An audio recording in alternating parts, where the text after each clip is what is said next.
এই এলাকায় কোনো মাদকের অবস্থান থাকতে পারবে না, কোনো দখলদারি থাকতে পারবে না। কারণ দেশ নায়ক তারেক রহমানের একটি কথা, মাদক মুক্ত বাংলাদেশ গড়তে হবে। সন্ত্রাস মুক্ত বাংলাদেশ গড়তে হবে। যেভাবে কাল্লাগানি স্বৈরাচারী সরকার ছাত্রলীগ যুবলীগকে দিয়ে বাংলাদেশকে নৈরাজ্য সৃষ্টি করেছিল, বাংলার মাটিতে দেশ নায়ক তারেক রহমানের নেতৃত্বে এগুলো আর বাংলার মাটিতে হতে দেওয়া যাবে না।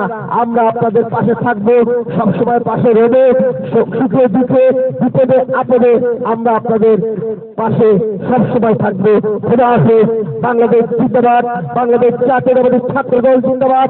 দেশ নায়ক তারেক রহমান আমাদের রাষ্ট্র পরিচালনার ক্ষেত্রে 31 দফা বাস্তবায়ন করে জনগণের মাঝে যেভাবে হৃদয়ের মধ্যে ঢুকে গেছে, আমরা সবসময় পাড়া মহল্লার প্রত্যেকটি লোক জনগণের মাঝে ঢুকে যাব। খোদা হাফেজ। বাংলাদেশ জিন্দাবাদ।